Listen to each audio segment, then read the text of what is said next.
So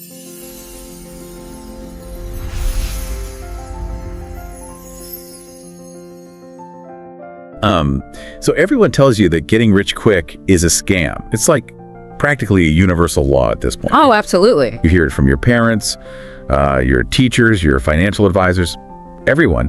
But what if the actual scam is the idea of getting rich easy? Right. Because those are two very different things. Exactly. So welcome to the deep dive. Today, our mission is to unpack this stack of sources we've got. We're looking at insights from MJ DeMarco's The Millionaire Fastlane, entrepreneurial strategies from Mark Tilbury, and some really sharp analysis from Ali Abdaal. Yeah, it's a great lineup. We're trying to uncover the exact mechanics of rapid wealth creation. And when you look at these frameworks, getting rich quick, like achieving financial freedom in under 10 years, is entirely mathematically possible. It is, but it requires completely abandoning the traditional script you've been handed since kindergarten. It's a total paradigm shift. Yeah. DeMarco actually maps this out by categorizing our financial choices into 3 distinct roads, right? You've got the sidewalk, the slow lane, and the fast lane. And the scary part is most people operate on these roads by default. Totally. They don't even realize which financial destiny they've chosen until they're, decades deep into it. Okay, let's unpack the first one, because the sidewalk is where a massive portion of the population lives right now. Unfortunately, yeah. The sidewalk is fundamentally about living entirely for the present moment. It's this illusion of a luxury lifestyle fueled by immediate gratification. Right. It's all about looking rich, not being rich. Exactly. We're talking about the person who finances a bright yellow Lamborghini they can't afford, or puts Dubai vacations on high-interest credit cards, or, drops a week's pay on a $500 salt-based steak just to post it online. Oh, man. The steak. Right. The underlying wealth equation for someone on the sidewalk is literally just income plus debt. And the psychology keeping them trapped there is fascinating. DeMarco calls it the magnifying glass effect. How's that work? Well, when something goes wrong in the life of someone on the sidewalk, they immediately pick up a magnifying glass and hyper-focus on external factors. Oh, okay. They blame a bad economy. They blame their terrible boss, the government. They look everywhere except in the mirror. There's a total lack of internal locus of control. Right. So eventually the sidewalk just explodes in your face. The debt catches up, the stress hits, and people realize they need a safe route. Yeah. So they retreat to the slow lane. The classic default. Yeah, the slow lane is that traditional 40-year plan we all know. Go to college, get a safe corporate job, save 10%, dutifully invest in index funds, and stop buying your daily coffee. Right, the latte factor. But when you really examine the mechanics of the slow lane, it demands a horrific mathematical trade. It's what the sources call the 5-for-2 trade. It's brutal when you think about it. You are literally trading 5 days of your life, Monday through Friday, just to buy back 2 days of freedom on the weekend. And you do this for decades. Exactly. You're sacrificing your most vibrant, healthiest years for the promise of finally being wealthy when you're like 65 years old. Hoping your knees still work well enough to travel. Yeah, exactly. Which brings up the 2 different career paths outlined in the material. Path A is your quintessential slow lane choice. Right. Prioritizing immediate, predictable money. Yes. You take a safe, maybe kind of boring, well-paid job. Your family's proud. Your friends think you made it. But your earning potential hits a hard ceiling. Because your income is tied to your hours. Precisely. You plateau. Now, Path B, on the other hand, prioritizes the acquisition of skills and equity. You might take a massive pay cut initially. You might look like you're falling behind. Oh, you definitely will look like you're falling behind your peers. But the growth curve is exponential because you're building leverage, not just trading time. And this highlights a critical flaw in the slow lane's logic, right? This idea of intrinsic market value. The slow lane traps you into assuming that if you just get another master's degree or certification, your intrinsic value to an employer will infinitely scale. Which is a myth. Yeah. You're still a depreciating asset trading hours for dollars. Yeah. Plus, the safety of the slow lane is largely an illusion now. Look at the reality of 2026. Artificial intelligence is aggressively commoditizing entry-level white-collar jobs. So true. The very roles that used to be a guaranteed payoff for a degree are evaporating.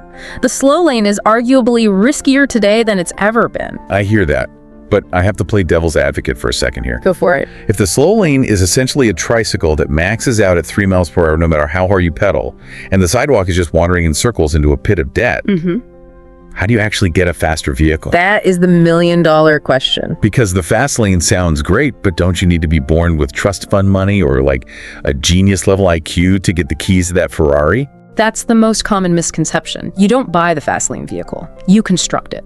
Okay. And the very first step in constructing it has nothing to do with money. It's a fundamental rewiring of how you interact with the world. You have to make a complete psychological leap from being a consumer to being a producer. That shift from consumer to producer is massive. And it's entirely about leverage and asymmetric returns, isn't it? Entirely. Because from childhood, we are conditioned to be consumers.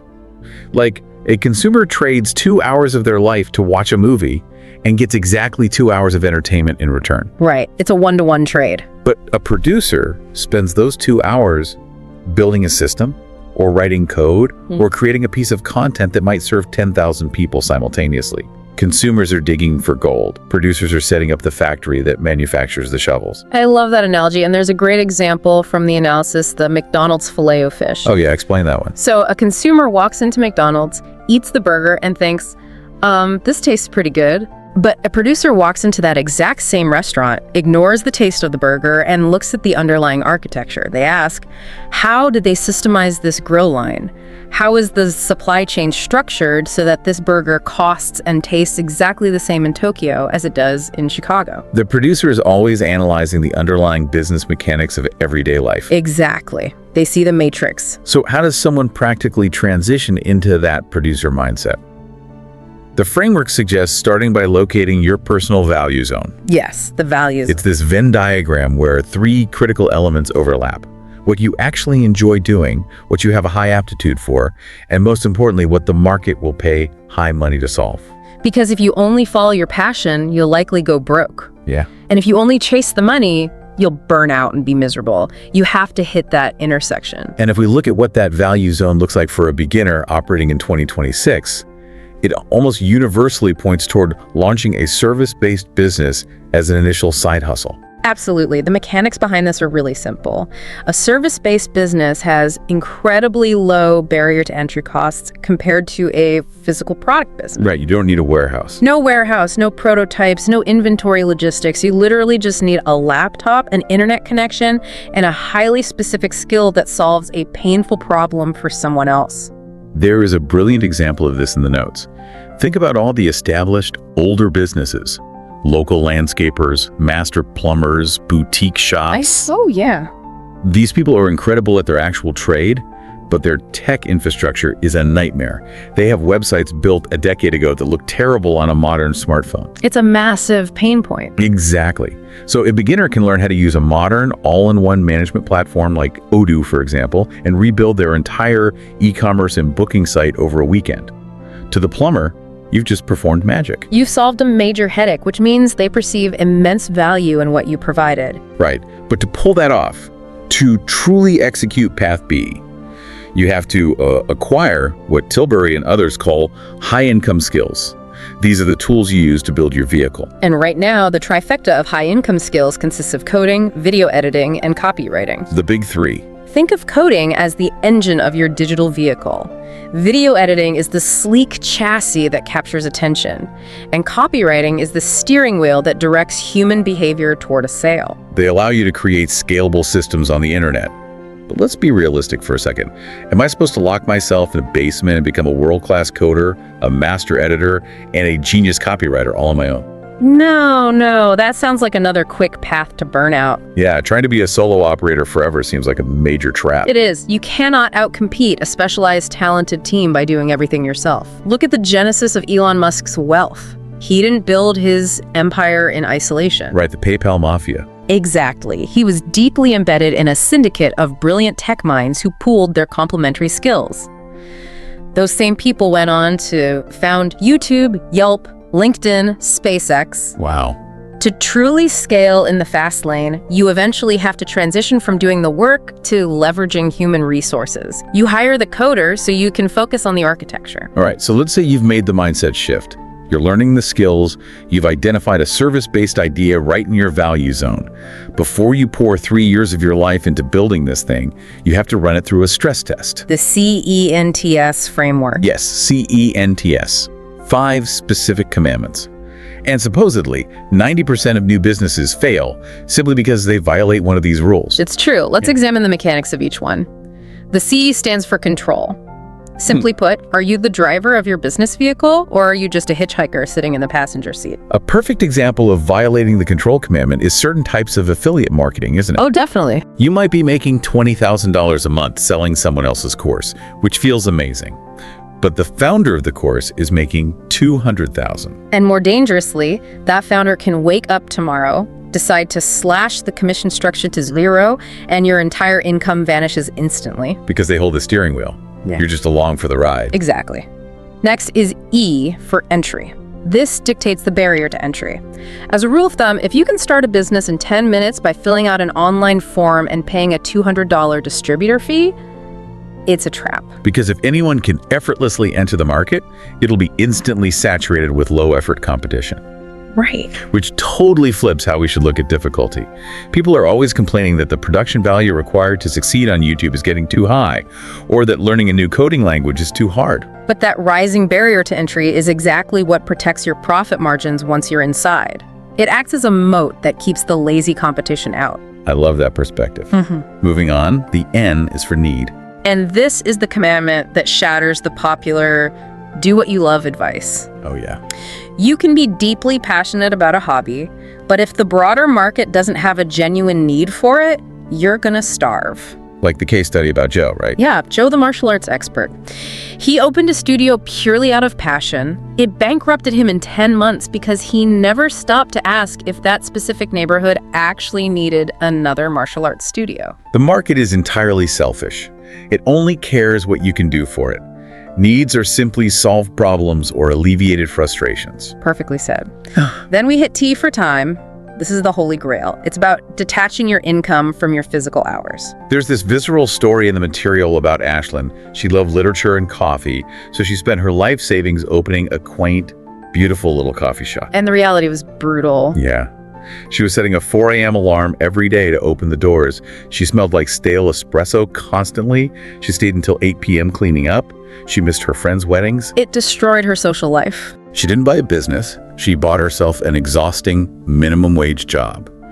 Her business failed the time commandment because it instantly died the moment she wasn't physically standing behind the counter. Which is heartbreaking. Finally, we have S for scale. Can your business realistically reach a massive audience? A local brick-and-mortar sandwich shop is inherently limited by its geography. It can only serve the people within a 5-mile radius. Right, but a global software platform has infinite scale. And this brings us to the mathematical core of the fast lane, which is the law of affection. And the law of affection. With an E, how exactly does the math work there? The equation is simple but profound. Wealth equals scale multiplied by magnitude. Okay, break that down. Scale refers to the sheer volume of people your system reaches. Magnitude refers to the price or the deeply perceived value of the specific problem you're solving. So, to put numbers to that, you can hit the wealth equation through scale by creating an incredibly simple mobile app that nets you a $1 profit, but you get 10 million people to download it. Or you can hit it through magnitude. You solve a massive, painfully complex logistics problem for 10 giant corporate clients, and they each pay you $1 million. Both equations result in $10 million of wealth. Exactly. You either impact millions of people a little bit, or you impact a few people a massive amount. Wait, I need to jump back to the control commandment for a second because something is bothering me. Sure, what is it? If the goal is massive scale, I have to use massive platforms, right? If I build an app for the Apple App Store, or I build an audience on YouTube, aren't I just a tenant on Google or Apple's land? That is... An algorithm tweak could tank my entire business overnight. How is that not a massive violation of control? That's a highly critical observation, and it's the central paradox of the modern digital economy. Yes, when you use massive distribution systems, you are absorbing inherent platform risk. So what's the solution? The synthesis here is that you must use their massive roads for distribution, but you have to drive your own car. Meaning what, practically? meaning actively pulling your audience off the platform. You capture their email addresses, you build direct billing relationships, you funnel them to a website you actually own. You leverage the platform's scale without letting them own your customer base. Ah, that makes total sense. You use the algorithm, but you own the relationship. Yeah. Okay, so once your idea survives the CENTS framework, it ceases to be just a fragile small business. It transforms into a scalable system.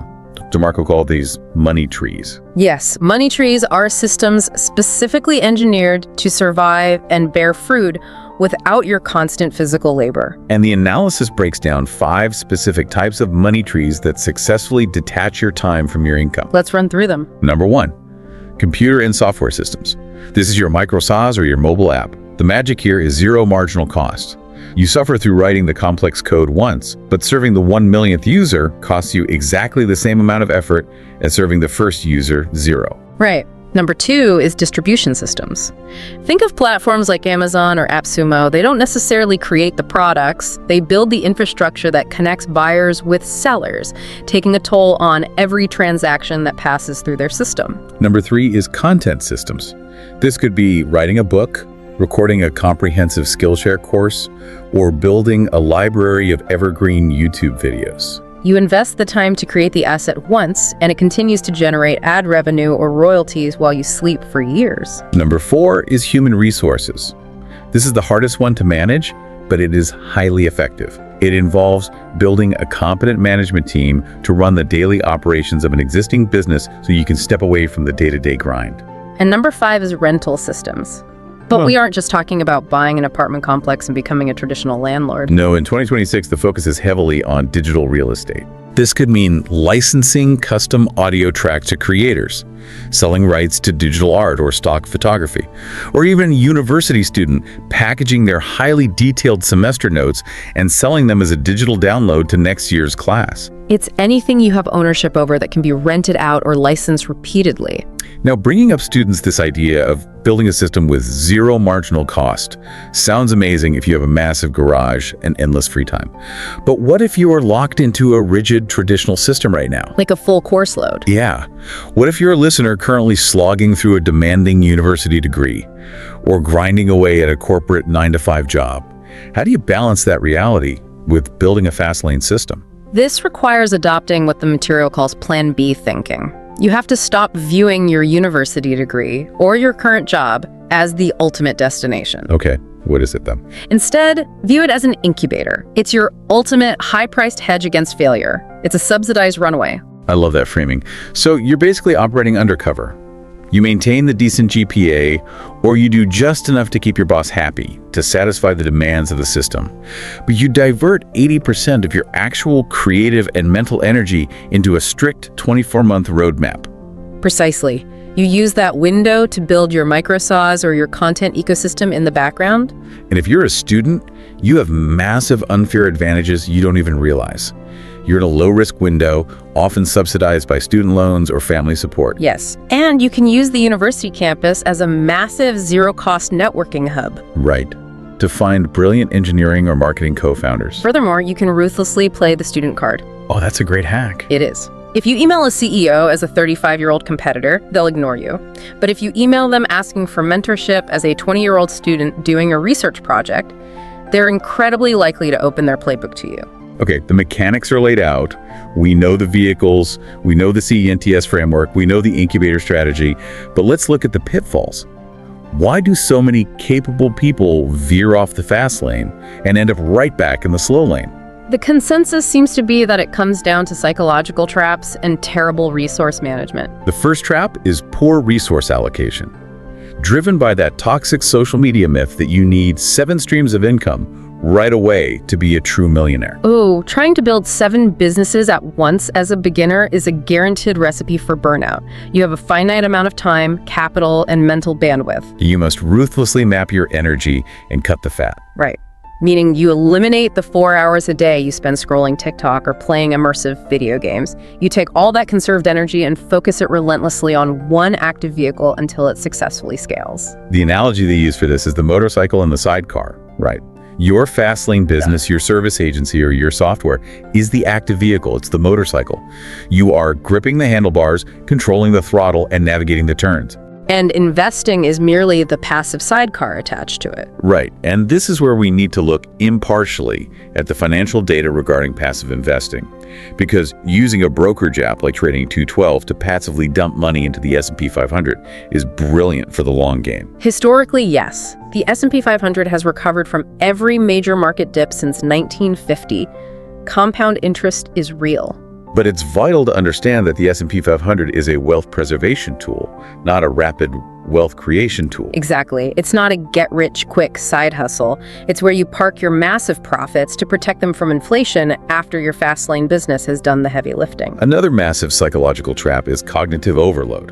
When you decide to build a business, you're suddenly bombarded by thousands of gurus, podcasts, and conflicting opinions. It causes complete decision paralysis. So what's the strategy to beat this? Working backward. Define your exact end goal. Find 2 or 3 expert mentors who have verifiably built exactly what you want to build, and aggressively ignore the rest of the noise. Which ties directly into the iceberg principle regarding knowledge. Yes. Arrogant people, or those stuck on the sidewalk, only ever look at the tip of the iceberg poking out of the water. The tiny fraction of things they already know. Right, and they completely ignore the massive, dangerous chunk of ice hidden beneath the surface, which represents everything they don't know. So close the performance gap between your current reality and your financial goals. You have to adopt a posture of lifelong, humble learning. That's the only way to trigger the compounding effect of knowledge. And while you're learning and building that vehicle, you are going to hit massive walls. The material draws a very sharp distinction between an obstacle and an excuse. Yeah, using Mark Tilbury's early life as a prime example. He suffered from severe dyslexia and was relentlessly bullied in school. Those were very real, painful obstacles. But the lesson is that if you do not actively fight to overcome your obstacles, over time, they petrify. They harden into lifelong excuses. Exactly. You end up sitting on the couch, staring at your perfectly valid excuses while your freedom sits just out of reach. But suppose someone navigates all of this. They build the skills, their business passes the CENTS test, they scale it, and they start seeing massive cash flow. What's the final trap that takes them out? Oh, that's the luxury lifestyle trap. It's a temptation to immediately buy the bright yellow Lamborghini or the depreciating designer clothes, just to prove to strangers on the internet that you made it. Right. Because true wealth builders operate differently. When they hit their first major windfall, they don't inflate their lifestyle. No, they take those early profits and ruthlessly reinvest them back into their systems, hiring better talent, upgrading their software, or they park it in appreciating assets. They secure their freedom before they ever buy the toys. Absolutely. Let's bring all these mechanics together. We've covered a massive amount of ground today. We talked about escaping the debt trap of the sidewalk and the time drain of the slow lane by fundamentally shifting from a consumer to a producer. We mapped out how to find your value zone and stress test every single business idea using the CENTS framework: control, entry, need, time, and scale. We explored the mechanics of zero marginal cost in digital money trees and how to treat your current job or university degree as a subsidized incubator while you build real leverage. Ultimately, it's an entire operating system replacement. It's about changing your fundamental relationship with how time and value interact. And as we wrap up this deep dive, we want to leave you with one final, slightly uncomfortable thought to mull over. This is a big one. If time is truly the ultimate non-renewable currency in your life, and every single moment you spend passively consuming someone else's content is a direct financial deposit into their money tree, what is the actual hourly cost of your current media habits? Are you using your time to fund your own freedom, or are you just working a second shift to fund someone else's? It's the ultimate diagnostic question. If the idea of getting rich easy is a scam designed to sell you courses, then the hard focused work of building your own fast lane vehicle is the only honest truth left. Couldn't have said it better. Thanks for joining us on this deep dive. Don't wait for the perfect moment. Start building your fast lane vehicle today. See you next time.